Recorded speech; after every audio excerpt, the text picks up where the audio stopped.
बिस्मिल्लाहिर्रहमानिर्रहीम। अस्सलामु अलैकुम वरहमतुल्लाहि वबरकातुहू। कब्र पर आज़ान देना, अक्सर हमारे यहाँ ये सवाल भी पाया जाता है और अक्सर कई जगहों पे ऐसा होता है कि कोई बंदा फौत हो जाता है तो उसको गुस्ल कफन दफन करने के बाद जब हम कब्रिस्तान में जाते हैं तो उसकी कब्र पर खड़े होकर अज़ान कही जाती है। तो अब कुछ लोग कहते हैं कि अज़ान पढ़ना जायज़ नहीं है, कुछ कहते हैं जायज़ है। तो हमने इसी मौजू पे बात करनी है कि क्या कब्र पर अज़ान पढ़ना ये जायज़ है या नाजायज़ है, या कब्र पर अज़ान पढ़ने के साथ जो मरने वाला है, जो मुर्दा है, उसको कोई फ़ायदा होगा या नहीं होगा। अगर वो पढ़ता है उसके लिए क्या हुक्म है, अगर कोई नहीं पढ़ता तो उसके लिए क्या हुक्म है। तो सबसे पहले तो आप ये जान लें कि ये जो मालूमात और ये जो हवाला मैं आपको पेश कर रहा हूँ, आला हज़रत इमाम अहमद रज़ा खां फ़ाज़िल बरेली रहमतुल्लाह अलैह आपसे भी ये सवाल किया गया और आपने उसके जवाब में बहुत एक लंबा आपने फतवा जारी फरमाया और बहुत सारी आपने दलीलें उसमें ज़िक्र की हैं। उनमें से कुछ चंद आपके साथ ज़िक्र करूँगा। इंशाल्लाह मुझे उम्मीद है कि आपके तमाम सवालात का जो जवाब है वो आपको मौसूल हो जाएगा। तो सबसे पहले तो बात ये है कि कब्र पर अज़ान पढ़ना ये कैसा है। तो ये मुस्तहब अमल है। अगर कोई अज़ान पढ़ता है उसको सवाब होगा, अगर कोई अज़ान नहीं पढ़ता तो वो गुनाहगार नहीं होगा। अब यहाँ से ये भी आपको जवाब मिल गया कि कब्र पर अज़ान देना जायज़ है या नाजायज़ है। तो कब्र पर अज़ान देना ये जायज़ है, नाजायज़ हरगिज़ भी नहीं है, क्योंकि पूरे जो हमारा इस्लाम है या कुरान मजीद फुरकान हमीद है या अहादीस हैं, कहीं भी ये नहीं कहा गया कि अज़ान जो है कब्रिस्तान में नहीं दे सकते या कब्र पर अज़ान पढ़ना जायज़ नहीं है।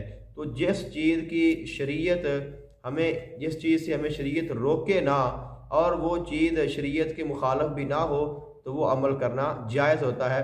इसलिए कब्र पर अज़ान पढ़ना जो है वो जायज़ है। अब इस पर हम बात करते हैं कि हमारे पास क्या दलील है। और तीसरा जो सवाल है वो ये है कि क्या कब्र पर अज़ान पढ़ने से जो मुर्दा है उसको फ़ायदा पहुँचेगा या नहीं पहुँचेगा। तो यकीनन जब हम कब्र पर अज़ान पढ़ेंगे तो जो शख्स कब्र के अंदर है, जो मुर्दा है, उसको उसका फ़ायदा भी होगा, उसको उसका नफ़ा भी होगा और अल्लाह ताला उसको उसकी बरक़ात भी अता फरमाएगा। अब इस पर जो दलाइल हैं वो आपकी खिदमत में मैं अर्ज़ करता हूँ। आक़ाए दो जहान सल्लल्लाहु अलैहि वसल्लम का फरमान ज़ीशान है जिसे इमाम तिरमिज़ी रहमतुल्लाह अलैह ने रिवायत किया है।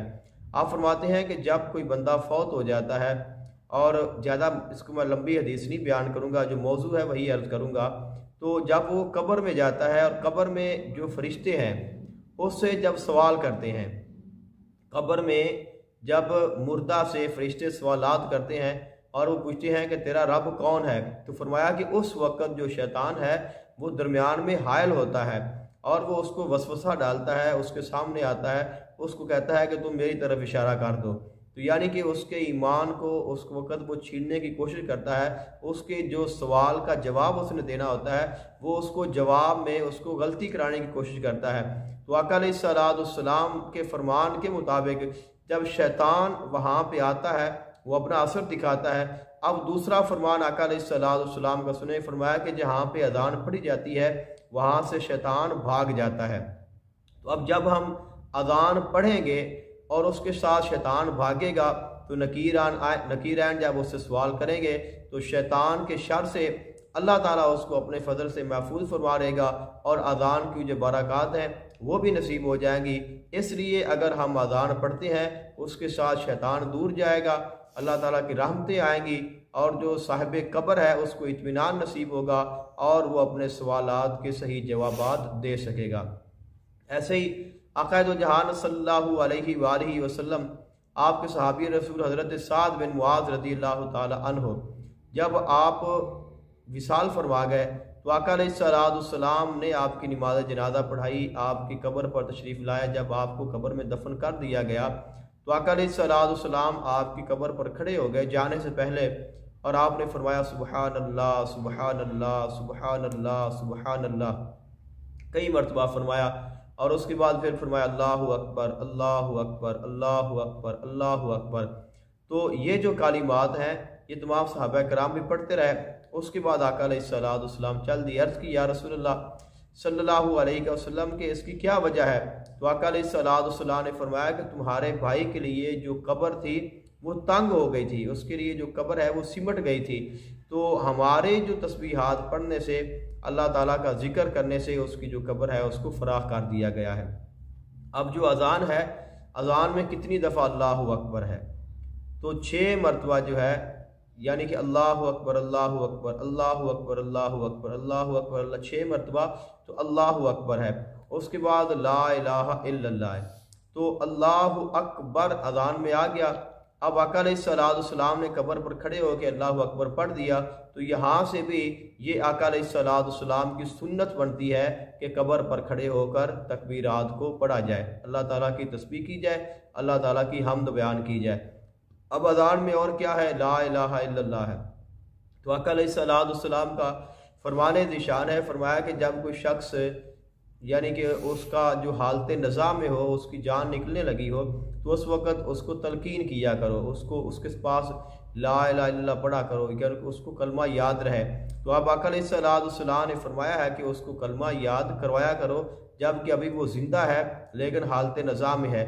जब वो फौत हो चुका है और हम उसके पास उसकी कब्र पर खड़े होके जब कलमा पढ़ेंगे तो यकीनन उसके कानों में उसकी आवाज़ जाएगी और उसका जो ईमान है वो मजबूत होगा। अगर इस मौजू को वसी करें तो इसकी बहुत सारी जो दलीलें हैं वो आला हज़रत इमाम अहमद रज़ा खां फ़ाज़िल बरेलवी रहमतुल्लाह अलैह आपने अहादीस से ज़िक्र की हैं, लेकिन समझने के लिए जो 3 आका अलैहिस्सलाम के फरमान मैंने आपके सामने अर्ज़ कर दिए हैं। एक जो इमाम तिरमिज़ी शरीफ ने, इमाम तिरमिज़ी ने उसको ज़िक्र किया है कि जब इंसान कब्र में जाता है तो शैतान उसको बहकाने की कोशिश करता है, तो जब अज़ान पढ़ेंगे तो शैतान दूर हो जाता है, इसलिए अज़ान का फ़ायदा होगा। और दूसरा हज़रत साद बिन मुआज़ रज़ियल्लाहु ताला अन्हु कि आपकी कब्र पर खड़े होके आका अलैहिस्सलाम ने अल्लाहु अकबर सुभान अल्लाह फरमाया। तो यहाँ से भी साबित हो गया कब्र पर खड़े होकर अल्लाह ताला का जिक्र किया जा सकता है। और इसके बाद आका अलैहिस्सलाम ने फरमाया कि जब कोई बंदा हालत नज़ा में हो तो उसको तलकीन किया करो, उसके पास कलमा तैयबा पढ़ा करो, उसके साथ उसको उनस होगा और उसको कलमा याद रहेगा। जब वो कब्र में जाता है तो उसके पास भी अगर जिक्र करेंगे तो उसका जो है उसका फ़ायदा उसको पहुँचेगा और अल्लाह ताला अपने फ़ज़ल से उस जो मरने वाला है उसके लिए आसानियाँ पैदा फरमाएगा।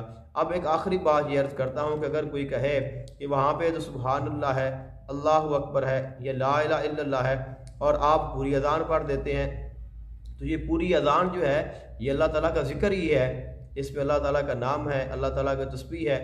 तो और ये जो मुत्तफ़िका फ़ैसला है, हिदायत शरीफ में ये लिखा हुआ है कि जो दुआ या जो कालिमात आका अलैहिस्सलाम से साबित हैं उन कालिमात में कमी ना की जाए, यानी कि जो दुआ आका अलैहिस्सलाम से साबित है, जो अल्फाज आका अलैहिस्सलाम से साबित हैं उनमें कमी ना की जाए। लेकिन अगर कोई मज़ीद अल्लाह ताला की रहमत हासिल करने के लिए, अल्लाह ताला का कुर्ब हासिल करने के लिए अगर कोई मज़ीद कालिमात और आजिज़ी वाले, इनकिसारी वाले अल्लाह ताला का ज़िक्र में जिसमें अल्लाह ताला की शान हो उनको ज़िक्र करना चाहे तो वो शरन जायज़ है, गुनाहगार नहीं होगा।